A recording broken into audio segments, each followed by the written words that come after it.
ভবানীপুর গ্রামটি ছিল শহর থেকে দূরে একটা জঙ্গলের ধারে।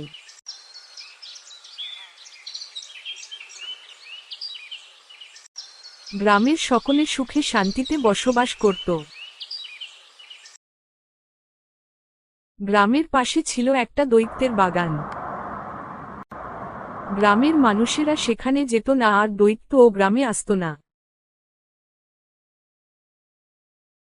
একদিন দুই বন্ধু মিলে ঠিক করল ওরা দৈত্যের বাগানে যাবে। চল আমরা দৈত্যের বাগান থেকে ঘুরে আসি।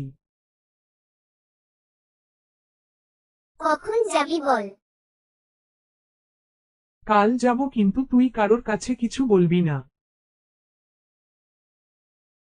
ঠিক আছে, তাই হবে, কেউ জানতে পারবে না। এদিকে দৈত্য শুধু ঘুমায় আর তার শুকিয়ে যাওয়া বাগানে ঘোরাঘুরি করে।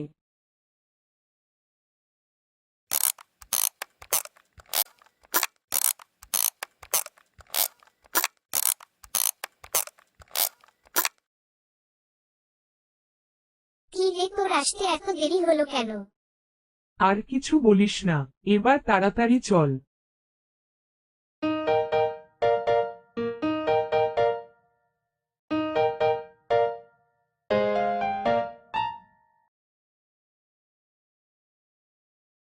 দুই বন্ধু বাগানে যায় আর চারিদিকে দেখে নানা রকমের ফুল গাছে ভরা আর সবুজ ঘাসের মাঠ।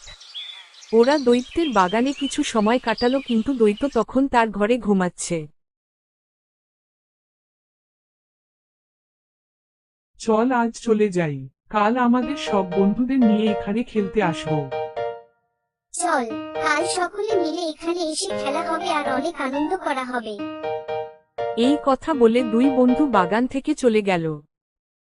এদিকে দৈত্য এই বিষয়ে কিছু জানে না। সে ঘুম থেকে উঠে দেখে তার শুকিয়ে যাওয়া বাগানে চারিদিকে শুধু ফুল আর সবুজ গাছপালা। আমার বাগানে আবার ফুল ফুটেছে। কি সুন্দর লাগছে চারিদিকটা। এটা আমার প্রিয় বাগান। এই বাগানের ভাগ আমি কাউকে দেব না।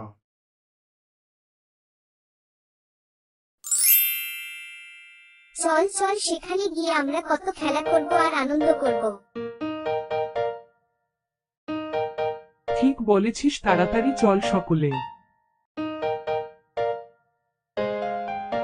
তোরা এখানে কি করতে এসেছিস? চলে যা আমার বাগান থেকে। না গেলে তোদের পা ভেঙে রেখে দেব এখানে। দৈত্যের কথা শুনে ছেলে মেয়েগুলো সেখান থেকে ছুটে পালালো। পরের দিন সকালে দৈত্য ঘুম থেকে উঠে দেখে তার বাগান আবার আগের মতো শুকিয়ে গেছে। ওই ছেলেমেয়েদের তাড়িয়ে আমি ভুল করেছি। আমি ওদের খুঁজে আনি। ওই স্বার্থপর দৈত্যের বাগানে আমরা আর কখনো যাব না। আমরা এখানে খেলা করব। ওই দেখ, দৈত্যটা আমাদের ধরতে আসছে। পালা সকলে পালা। তোরা যাস না। শোন শোন, আমার কাছে আয়। তোরা আমার সাথে আমার বাগানে খেলা করবি, চল। আমি তোদের আর কখনো বকবো না। তুমি আমাদের সাথে খেলা করবে? হ্যাঁ, আমার সাথে সকলে চল। আমরা একসাথে খেলা করব। তারা সবাই মিলে দৈত্যের বাগানে গেল। বাগান আগের মতোই সুন্দর হয়ে উঠল, আর দৈত্য বাচ্চাদের সাথে খেলা করতে লাগলো।